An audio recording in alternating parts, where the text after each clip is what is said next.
everyone, I'm Justina Perez and I welcome you all to today's daily news analysis. आज है 22nd August 2025 and we're going to be seeing important articles from the Hindu and the Indian Express. So let's begin. आज का जो पहला article हम देखेंगे, it is with regard to the Khelo India Sports Festival. Now we see the water sports, जो पानी में जो खेल खेला जाएगा, this is with regard to जैसे नेशनल स्पोर्ट्स खेलते हैं हम, वैसे ही हम देख रहे हैं. So recently हम देखते हैं कि we have seen Khelo India Sports that happened in the month of May. इसका ही अगर एक्सटेंशन के बात करें, this happened as a part of water sports, यानी पानी का sports. Now what are water sports that are played in water, like for example rowing, canoeing, kayaking, water skiing, shikara boat spring, a dragon boat race. These are types of water sports. तो ये कहाँ पे हुआ? This is in the Dal Lake. Now Dal Lake is in Srinagar, okay, Jammu Kashmir, and हम देखते हैं this will be held from which date to which date? 21st August से लेके 23rd August 2025. 400 participants यहाँ पे होंगे, the maximum coming from Madhya Pradesh. Correct? Now this is the second Khelo India event that we see in Jammu Kashmir. तो इसके पहले कौन सा इवेंट हुआ था जम्मू कश्मीर में? The Winter Games. Now the Winter Games happened in Gulmarg and this is establishing the region as India's winter sports hub. तो ये इसको recognize कर रहा है as the winter sports hub. Now let's understand about the Khelo India Water Sports Festival 2025 के बारे में. कौन इसको organize करता है, ये सब हम जानेंगे. So here we see the Sports Authority of India, ये इसको ऑर्गेनाइज करते हैं along with the Jammu Kashmir Sports Council. Clear? Now this is under the government's initiative, Khelo Bharat initiative. Okay. Now further, if you see the objectives given in this is to expand the grassroots sports. This was to generate local employment, upgrade infrastructure. हमको sports को push करना है because also we see we want to host the Olympic Games, right, in 2036.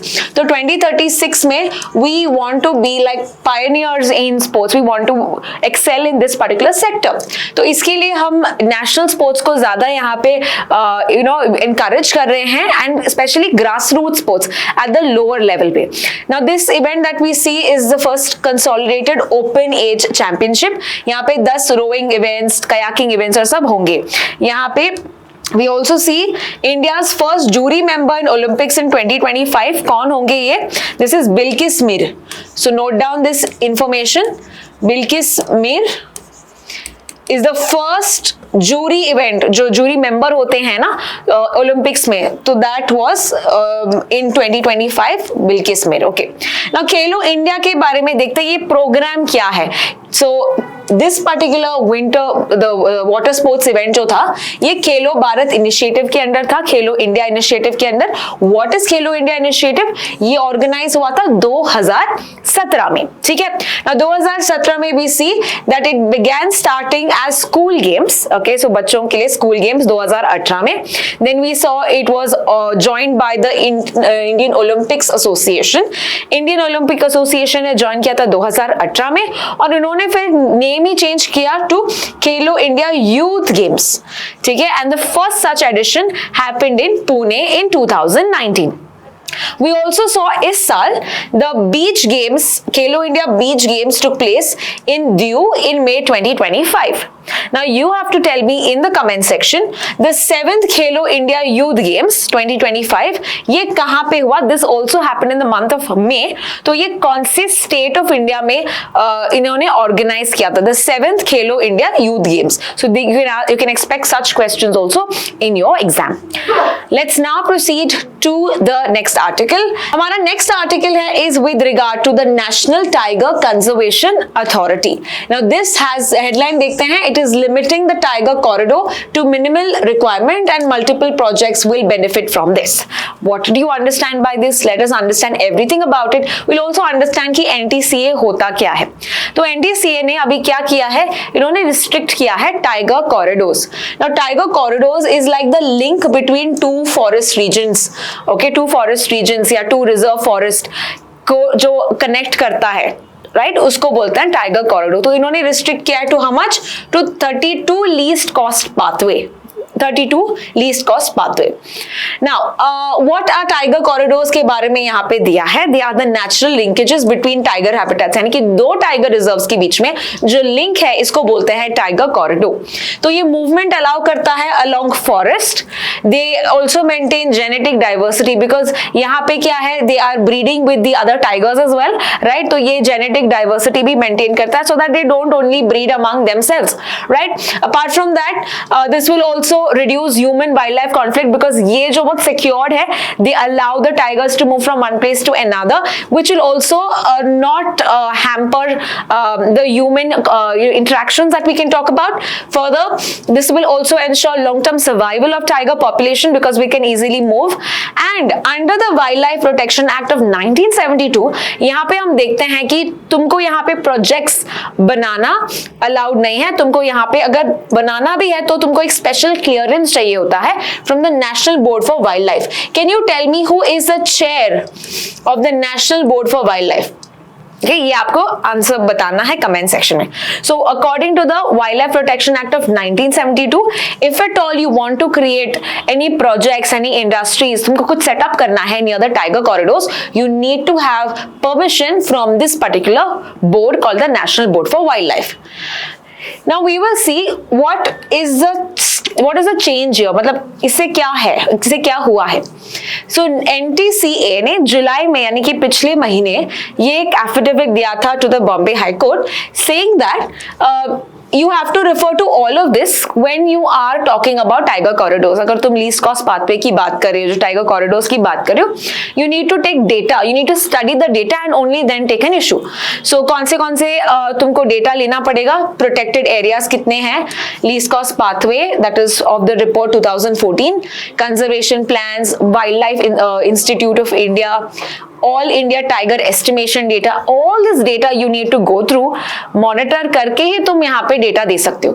Now, in the recent August 2025 यानी अभी का जो NTCA ने clarification दिया है, इन्होंने बस the costway, least costway path दिया है, ये refer किया है, then they also refer to tiger conservation this one, the plans, and excluded two things. They have excluded these two. ये follow नहीं किया। So don't you think this is like going away from the stand that they said in the last month? That is the issue here. Okay, so July 2025 के study के according अगर हम ये plan follow करते हैं, we see that 192 corridors होते हैं, 192. Okay, now because they are excluding and everything, how much is the corridor now? The corridors are only 32. Okay, so that is the problem here. So that is why the article is given. So this has underestimated the tiger movement patterns and risk habitat fragmentation. ये issues हो सकता है, ये article कहता है। Let's now also understand about the National Tiger Conservation Authority. तो ये एक statutory body है, यानी कि एक law से बना है, एक act से बना है। कौन से act से बना है? This is created under the Wildlife Protection Act of 1972. ये कौन से मिनिस्ट्री के अंडर आता है? This comes under the ministry of environment, forest and climate change and this was formed in the year 2006. ठीक है। Now what is the work और function of the NTCA? NTCA का काम है to provide authority to the project tiger. Okay, so implement करना project tiger को, accountability maintain करना in case of centre state relations in relation to tiger reserves, right, because ये tiger reserves हर state में है। So again to create some sort of an accountability, to create an oversight by the parliament as well as to address the livelihood interest specially for the people that are living around the tiger reserve. Apart from that हम देखते हैं NTCA is also an implementing body for not just tiger project, it is also similarly for the चीता project. तो ये भी आपको याद रखना है, चीता प्रोजेक्ट लिए भी NTCA इम्प्लीमेंटिंग अथॉरिटी है।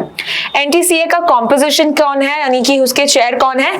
The chair is the Minister of Environment, Forest and Climate Change, which is currently Bhupendra Yadav. Then Minister of State for MOEFS FCC is the Vice Chairperson, as well as 3 member Parliament के होते हैं, Secretary होते हैं, and other such members. So these are the composition of the NTCA. Proceeding to the next article. अगला article है Axiom 4 mission के बारे में. Now Axiom 4 mission, we have seen that already बहुत इसके बारे डिस्कस किया है, so I am not going to be discussing about Axiom 4 mission any more.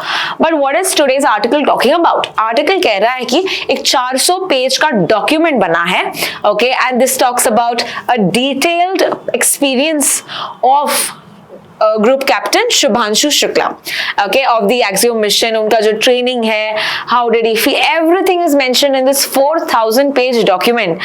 Okay, it covers launch process, docking, micro gravity effects, return journey, उन्होंने क्या miss किया, Indian food miss किया, उन्होंने कैसे देखा, all of his experience of the ISS is mentioned to us in this particular document.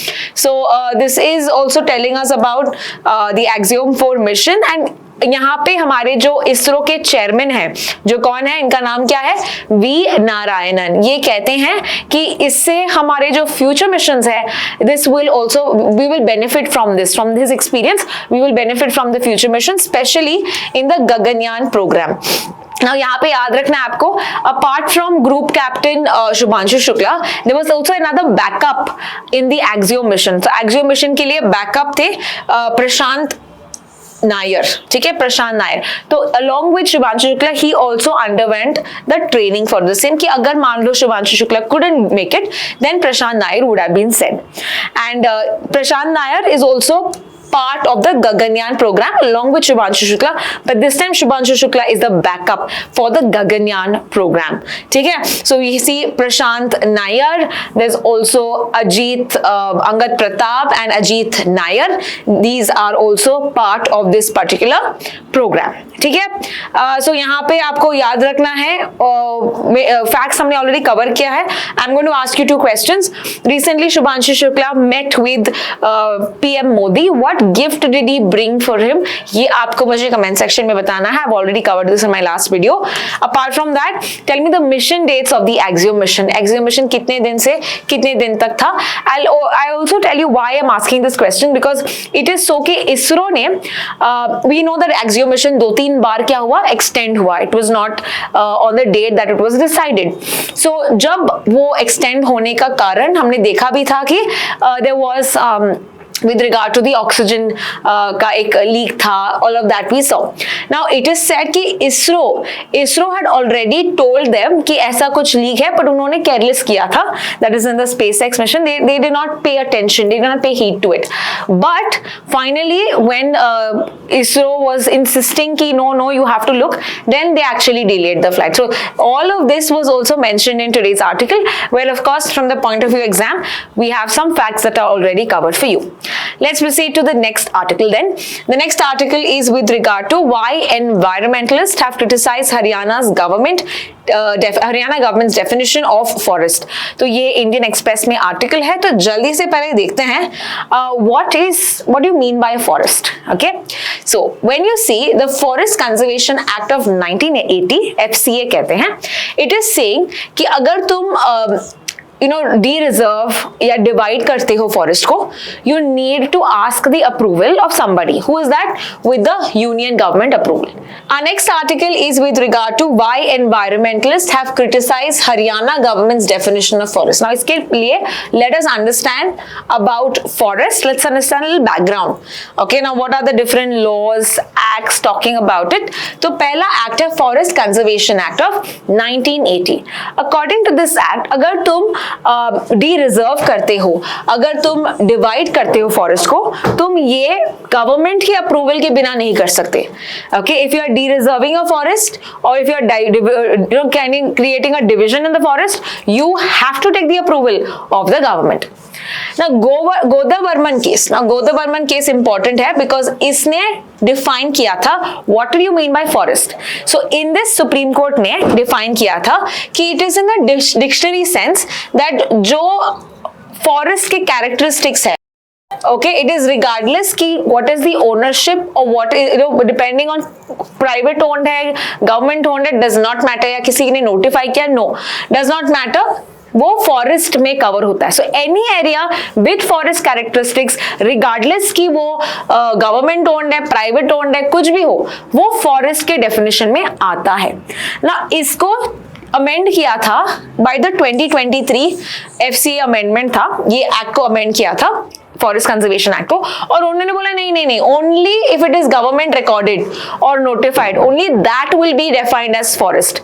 But this also was challenged under the Ashok Kumar Sharma and others versus union of India, जहां पे an NGO and retired IFS officers ने petition किया कि saying कि जो हम देखते हैं द गोदवर्मन केस में जो लिखा है वही होगा कि regardless of ownership this will be considered as forest. So what is forest, ये कौन से जजमेंट से हमको मिला है? Bottom line, it is Godavarman case of 1996. ठीक है, so if this is clear, let's now understand with regard to supreme court's directives in 2025. Now this is the recent directive. It is saying कि all states and UTs इनको define करना चाहिए what do you mean by a forest. Okay, so further they should also form expert committees within 1 month, okay, of this judgment. They need to also create expert committees and geographical information system based mapping. Okay, तो यहाँ पे information लेके mapping करके they should also see what is the forest area that we're talking about. So mapping करना चाहिए, and this was as per the Lafarge-Umam mining guidelines of 2011. ये बताया था कि you have to see what is the eco sensitive zone, what is the district wide forest, कहाँ पे ज्यादा है कहाँ पे कम है, ये सब गाइडलाइंस में बताया था. गाइडलाइंस का नाम है Lafarge-Umam mining guideline. Further accountability set की थी to the chief secretaries and UT administrators को कि दे विल बी लायबल, अगर मान लो तुमने कंप्लाई नहीं किया as per the directives, who will be held responsible? The chief secretaries. Now let's understand Haryana ने क्या किया, because according to them they have to define the forest. तो इन्होंने यहाँ पे क्राइटेरिया एस्टैब्लिश किया है कि if 5 हेक्टर्स है तुम्हारा आइसोलेटेड, 5 हेक्टर एक आइसोलेटेड रीजन है तो वो एक क्राइटेरिया है, and 2 hectares if it is a contiguous with the government notified forest के साथ 2 हेक्टर है तो उसको कहा जाएगा एज फॉरेस्ट एरिया. यहाँ पे एक सेट भी किया है canopy. Canopy is like the cover. Okay, so cover जो है 40% से ज्यादा होना चाहिए तो ही उसको फॉरेस्ट कहलाएंगे, otherwise that will not be called as a forest according to the Haryana's government's notification. कुछ चीजों को एक्सक्लूड भी किया है, यानी कि रोड के बाजू में जो फॉरेस्ट है इसको उन्होंने कैंसिल किया है. Canals, railway, plantations, linear compact plantations, agroforestry plantations, all this they said नहीं, ये फॉरेस्ट में नहीं आता. तो ये किसका डेफिनेशन है? ये हरियाणा गवर्नमेंट का definition है of the forest. Now we will see what are the impacts or the concerns regarding this. Firstly, यहाँ पे जो सर्वेज हम कर रहे हैं ये थोड़ा डिले हो जाएगा, okay, because there is no proper definition of forest, so that will be an impact. Second, high threshold risk. For example, if you talk about Haryana, Rajasthan, here we have the Aravalli ranges, right? Aravalli hills. तो Aravalli hills जो है, which is on dry rocky terrain, है ना, shrub forest है ये. They have often less than 40% canopy, so they may be excluded because according to Haryana's definition, जो 40% से कम है उसको फॉरेस्ट में गिना नहीं जाएगा. सो ये एक प्रॉब्लम होगा, राइट. थ्रेशोल्ड इनका बहुत ज्यादा है, ये एक प्रॉब्लम है. Second, many small but ecologically critical patches, जैसे कि अगर 2 हेक्टर से अगर हम देखें कम है तो ये भी इग्नोर किया जाएंगे, बिकॉज यहाँ पे थ्रेशोल्ड क्या बोला है? 2 hectares and 5 hectares. 5 hectares in case of अगर वो आइसोलेटेड है और 2 हेक्टर अगर कंटिग्युअस है. सो ये बोला है कि तुम्हारा जो थ्रेशोल्ड दिया तुमने 2 hectares, that is too high. ठीक है, so that is this case. Now further इन्होंने वायलेट भी किया है गोदवर्मन का जो सुप्रीम कोर्ट का जजमेंट था 1996 का, जहां पे बोलते हैं कि ऑल नेचुरल फॉरेस्ट रिगार्डलेस की साइज क्या है, डेंसिटी क्या है, कोई बात नहीं, फॉरेस्ट फॉरेस्ट होता है, right. So that is also again going against the supreme court judgment. Further development risk होगा, because now you will see अलग अलग प्रोजेक्ट्स, क्योंकि फॉरेस्ट नहीं है, आराम से एक माइनिंग प्रोजेक्ट स्टार्ट करेंगे, कोई इंडस्ट्री स्टार्ट करेगा, कोई एक बिल्डिंग स्टार्ट करेगा, कंस्ट्रक्शन स्टार्ट करेंगे. So this will again lead to problems, this will lead to more development specially in ecological areas. Further यहाँ पे एक्सपर्ट यहाँ पे क्रिटिसाइज करते हैं, specially environmentalist like Chetan Agarwal यहाँ पे एग्जाम्पल दिया है कि ये जो कैनोपी, ये जो थ्रेशोल्ड्स दिया है ये अनरीजनेबली बहुत तुमने हाई किया है. ये एनवायरमेंटल एक्टिविस्ट कहते हैं कि तुम्हारा जो डेफिनेशन है वो ठीक नहीं है. नाउ व्हाट विल हैपन, ये है कि now Haryana will technically comply with this particular 2020 order, because उन्होंने, सुप्रीम कोर्ट ने खुद बोला है कि तुम डेफिनेशन दे दो, right, but the definition is being contested because ये बहुत ही रिस्ट्रिक्टिव है, थ्रेशोल्ड्स बहुत हाई है. So there was going to be another hearing in September 9, 2025 and then we will see what will happen with regard to this definition. अभी तक के लिए ये हाई कोर्ट का ऑर्डर, जो हरियाणा गवर्नमेंट ने सुप्रीम कोर्ट का ऑर्डर पाल के इन्होंने अपना डेफिनेशन दे दिया है. Let's now proceed to the next article. अगला आर्टिकल है ऑनलाइन गेमिंग. तो कल के दिन हमने देखा था Lok Sabha had passed the online gaming bill and now we see even Rajya Sabha has said okay, go ahead with the promotion and regulation of online gaming bill 2025. So we're going to see this once again. Objective क्या है? Objective यही है कि हम एक legal framework provide करें ताकि जो online games हैं, okay, Dream 11, Winzo, सुना ही होगा आपने, तो ये गेम्स को अभी क्या करेंगे, इसको रेगुलेट किया जाएगा. Okay, we are going to clamp down on real money gaming platforms because this will have national security and social harm concerns. इसके क्या प्रॉब्लम्स हैं ये हम अभी देखेंगे. So What was done according to this bill? What are the major provisions? कि ban किया जाएगा पहले real money online games. Okay, further कितना है बैन? यहाँ पे 3 साल का जेल या 1 करोड़ का जुर्माना होगा if you violate it. Further जो प्रमोट करते हैं इसको, सेलिब्रिटीज करते हैं ना, तो इनको भी अब देखोगे कि 2 साल का जेल हो सकता है, 50 लाख का जुर्माना हो सकता है. Further banks and financial institutions, they are barred from enabling such transactions. They cannot. So UPI सब जो apps होते हैं that allow that, okay, that also has been said कि तुम अभी ये सब डीलिंग्स नहीं कर सकते हो. So what is the definition of online money games? ये वाइडन किया है लेकिन ई स्पोर्ट्स को यहाँ पे इससे हटा दिया है. सो ई स्पोर्ट्स को गवर्नमेंट प्रमोट कर रही है ऐसा हमको पता चल रहा है, right. So it's creating also a central authority ताकि वो रेगुलेट कर पाए, रजिस्टर कर पाए, प्रमोट कर पाए any other such esports और social games. Okay, so we'll have a authority. If and all you want to register, you want to make a company with regard to esports, तुमको आपको register करना पड़ेगा. Further search and arrest warrant, okay, arrest without warrant हो सकता है, specially जो भी आपके ऑफिसेज हैं और सब, ये वो कर सकती है. So this is to mainly regulate the online gaming. Now what are the concerns associated this? Why has government done this? Why has it passed the bill? इसीलिए because firstly national security, money laundering, terror financing जैसी चीजें यहाँ पे होती है ऐसे platform के through, है ना. ब्लैक मनी को व्हाइट मनी करना, that is what happens in the such apps. Further एक तरह से एडिक्शन होता है ना. फर्दर फाइनेंशियल रूल, मतलब तुम बहुत पैसे खर्च करते हो and then your family is left with zero money. So that is the problem कि families get destroyed because of such games, because of this addiction that they have. ठीक है, तो ये सब बंद करो, ये बोला है. Further गवर्नमेंट को भी लॉसेस होंगे. दिस सेड कि फाइनेंशियल लॉसेस हो सकते हैं, 15 से 20 करोड़ जीएसटी हिट हो सकता है. बट इट इज सेइंग कि हमारे जो कंसर्न ज्यादा है तो हमको इससे कुछ ज्यादा प्रॉब्लम नहीं है. Earlier if you see in 2023 government ने बोला प्रमोट करो, प्रो इंडस्ट्री था, ठीक है, वो बोला कि अरे आराम से make more online games, it's good, पैसे आ रहे हैं. बट अभी एक रिवर्सल दिख रहा है हमको गवर्नमेंट के स्टैंड में.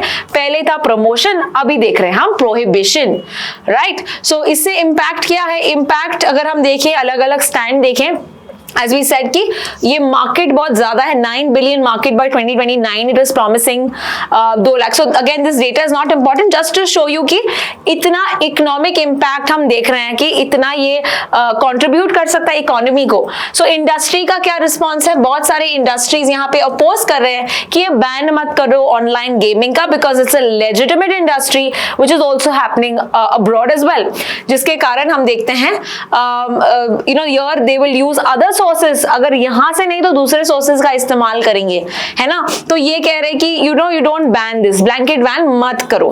फर्दर गवर्नमेंट का स्टैंड है कि नहीं, बहुत सारे अनलॉफुल एक्टिविटीज यहाँ पे हो रहे हैं, यहाँ पे सोशियो इकोनॉमिक हार्म हो रहा है, एडिक्शन और सब हो रहा है, तो इसको बैन करना जरूरी है. So this is the both sides of the story. Let's now proceed to the next article. अगला आर्टिकल हम देख रहे हैं with regard to supreme court के पास यहाँ पे एक इश्यू है, issue before the supreme court, that जो डिले करते हैं governors in giving assent, right, तो वेदर जुडिशरी कैन इंटरवीन और इट कांट, ये इश्यू है। Now, let me give you a back story. यहाँ पे हमने देखा है कि तमिलनाडु गवर्नमेंट ने क्या किया था। So we have the law making body which is the state legislative assembly. Tamil Nadu की स्टेट लेजिस्लेटिव असेंबली ने ऐसे कुछ 10 बिल्स पास किए थे, बट उनका जो गवर्नर है TN रवि, इन्होंने इनको पास नहीं किया था, उन्होंने साइड पे रखा था। Now, उनके जो MLAs हैं, लोगों ने वोट किए हैं, this is elected by the people, right, whereas governor को क्या लोग अपॉइंट करते हैं? नहीं, ये तो प्रेसिडेंट अपॉइंट करता है। So don't you think people का जो से है इसको ये अंडरमाइन कर रहा है, डेमोक्रेसी को अंडरमाइन कर रहा है। सो इसीलिए सुप्रीम कोर्ट ने स्टैंड लिया था। सो वी हैव BR गवाई, ये कहते हैं कि even if supreme court should sit powerless while governors की bills pending for years, right, ये क्या कर सकती हैं हम, further refer to Tamil Nadu governor holding crucial bills for 4 years without, कि 4 साल तक कोई एक्शन नहीं लिया था, राइट। फर्दर एम्फसाइज कि supreme court is the custodian of the constitution and it can not allow democracy to be thwarted. इसीलिए उन्होंने यहां पे बोला, कुछ टाइमलाइंस उन्होंने सेट किए थे, राइट, कि 1 महीने के अंदर तुमको पास करना ही है, 3 महीने के अंदर विदाउट द एड, ये सब उन्होंने बताया था। बट यहाँ पे we got opposition from the union government, and union government का ये stand है, and इससे कौन है? That's Solicitor General Tushar Mehta.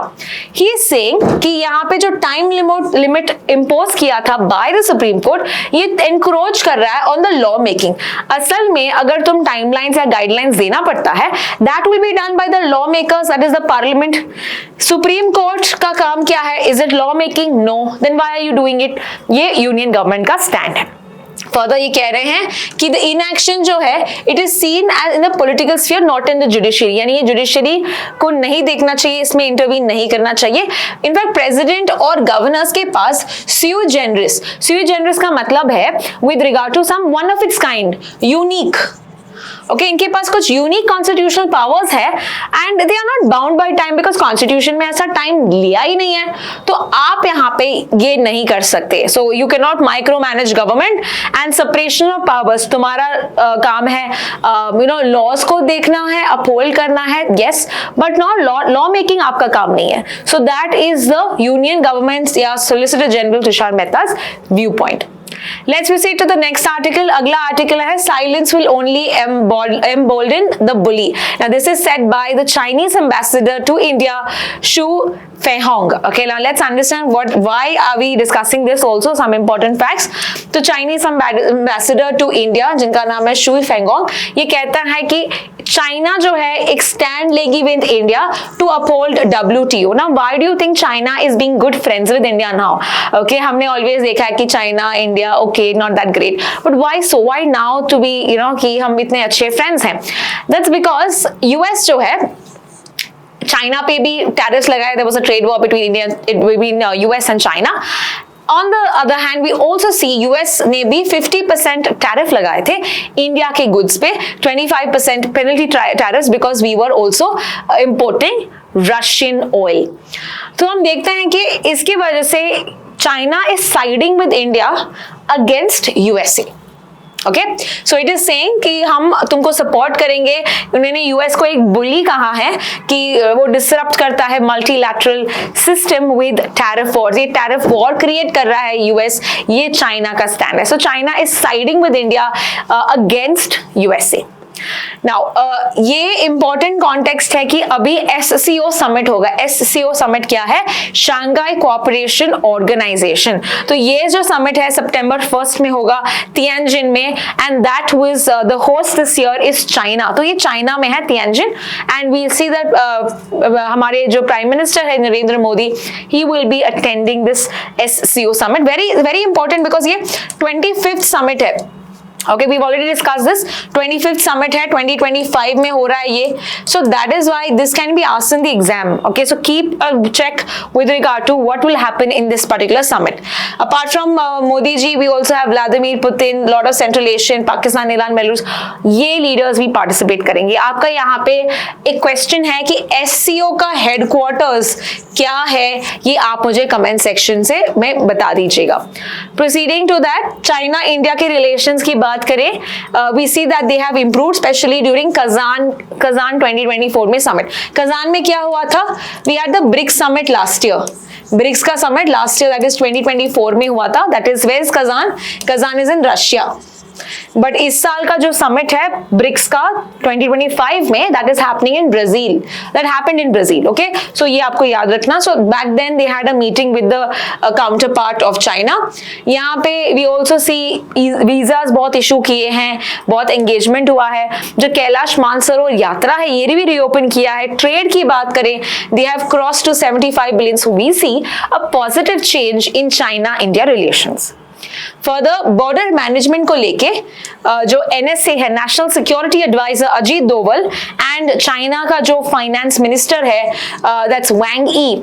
Okay, इन्होंने यहाँ पे फॉरेन अफेयर्स मिनिस्टर है ये, इन्होंने यहाँ पे 10 पॉइंट कंसेंसस रीच किया है and they are talking about management of border areas. So this again is important कि इंडिया चाइना यहाँ पे साथ में आ रहे हैं to also work on management of border areas. What is the early harvest agreement? This is an interim agreement that is happened before a final.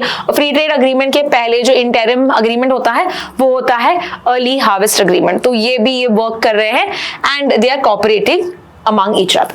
Now this is with regard to the article. Let's proceed to Sri Lanka's Tamil flagging militarism. Let's understand what is the article about. तो आप देख रहे हो ये जो area है और ये जो एरिया है, that is in the north and east, Tamil majority regions है. ये श्रीलंका है, श्रीलंका के नॉर्थ एंड ईस्ट में तमिल मेजोरिटी रीजन्स है. Now these were the battle zones. Okay, because we know civil war हुआ था, decades long civil war between the government and LTTE, which is the Liberation Tiger of Tamil Eelam. तो 2009 में war तो and हुआ, but अभी भी आप देखते हो कि बहुत सारी मिलिट्री इस रीजन पे तैनात है, बहुत ज्यादा मिलिट्री इस रीजन में तैनात है. सो अगस्त 18 में क्या हुआ था? There was a hartal, there was a strike which was announced by the ITAK, which is the Ilankai Tamil Arasu Kachchi. It's a political party, Tamil political party, and इन्होंने स्ट्राइक या हड़ताल इशू किया था. Now why did they do that? There was a trigger event था कि एक 32-year-old boy, okay, Tamil boy, इनका नाम ये है, he was killed by the army soldiers. Okay, and that led to having asked the political party said कि आपको एक proper investigation करना पड़ेगा कि why he was killed, what was the reason for the same. तो श्रीलंका की government ने क्या बोला? We see that they arrested the 3 soldiers that were involved in this. और उनके जो प्रेसिडेंट कौन है? अनुराग कुमार दिसनायके. इन्होंने बोला है कि हम मिलिट्री जो है ये डाउनसाइज करेंगे, कम करेंगे बाय 2030. बट अभी भी देख रहे हो कि बहुत ज्यादा यहाँ पे स्पेंडिंग कर रहा है श्रीलंका की government. It is still huge, up to 442 billions in 2024. इतना वो ज्यादा स्पेंड कर रहे हैं, more than what it is spending in education, spending in military. Okay, तो ये एक स्टैंड दिख रहा है गवर्नमेंट का, of the Sri Lankan government. It spends 2% of its GDP on military, even though there is no major except, उनके neighbours ही नहीं है एक्सेप्ट फॉर इंडिया, है ना. Otherwise they don't have land neighbours. So even despite of that वो spend कर रहा है, and that is why it is criticized. Now concerns ये है कि ये accuse कर रहा है military को of drug problems. That's the Tamil politicians कह रहे हैं कि drug problem create करते हैं और ये youth, ये community को weaken करना चाहते हैं. Now United Nations Human Rights Office ने कहा है Sri Lanka has done little, it's not done much in terms of security. Further military presence और सब जो है they are still very strong, ये कम होना चाहिए. Further, reducing military role, ये कहाँ है? Especially in the civilian affairs. So this is what the United Nations Human Rights Office has also said. Proceeding to the next article, which is NATO. क्या है NATO? That is the National Organ and Tissue Transplant organisation NOTTO, तो इसने अभी recently एक advisory issue किया है। What is the advisory? इन्होंने कहा है कि जो विमेन पेशेंट्स हैं, रिलेटिव्स हैं ऑफ द डिजीज डोनर्स, इनको प्रायोरिटी मिलना चाहिए for the organ allocation. Okay, so अगर विमेन है एज वेल एज कोई रिलेटिव्स है उनकी जो अभी डिजीज हुई है, उनको प्रायोरिटी दो to get the organ. State advised to create permanent transplant coordination post. Then there will be trauma centers जो develop किए जाएंगे as organ retrieval या receival centers. Further train करें emergency responders या ambulance staff को to identify कोई potential disease donors हो सकते हैं, तो उन्होंने बोला उनको भी train करो ताकि we are increasing the organ transplantation procedures in India.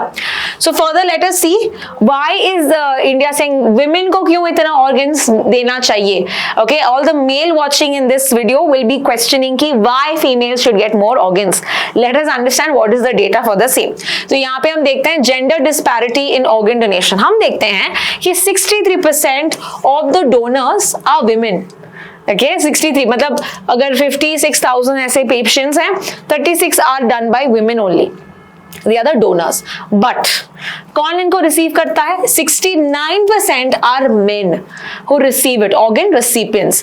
तो अगर आप देखते हैं कि women donate ज्यादा करती है but men receive ज्यादा करते हैं, देखो कितना अत्याचार हो रहा है। ठीक है, फर्दर लीगल फ्रेमवर्क क्या है? Under this the transplantation of human organs act of 1994, this has been amended in 2011 to include tissue as well. So this is organ, not only organs but also includes tissues. They also are prohibiting buying and selling of organs. Okay, ये आप buy sale ऐसे black market और सब में नहीं कर सकते, पकड़े जाओगे तो फाइन होगा, पेनल्टीज होगा. ओके, दैट वी सी. इसके under there is an organization called as NOTO, which we saw as National Organ Transplant Organ and Tissue Transplantation Organization, and this is the national body which is overseeing the organ donation. It comes under the Ministry of Health and Family Welfare. ठीक है, तो ये legal framework है where it talks about who manages this sector. अगर हम status देखें, WHO यानी कि द वर्ल्ड हेल्थ ऑर्गेनाइजेशन कहता है कि 1,30,000 से ज्यादा ट्रांसप्लांट पर ईयर एस्टिमेट करता है, बट ओनली 10% आर मीटिंग. बाकी का क्या? इंडिया में भी देखते हैं 1.5 lakh patients are there that have kidney diseases, 1.8, but how many are getting the transplants? Only 12,000, which is a very small number. So यहाँ पे अगर आप देखते हैं, one donor can save up to 8 lives, right? And tissues और सब तो बाद में, organs की बात करें 8 lives बचा सकता है. But the challenges that remain still is with regard to awareness नहीं है लोगों में, cultural myths है, there's also some sort of family hesitation to give the organs of their daughter or husband, wife and so on. So ये भी एक hesitation होता है.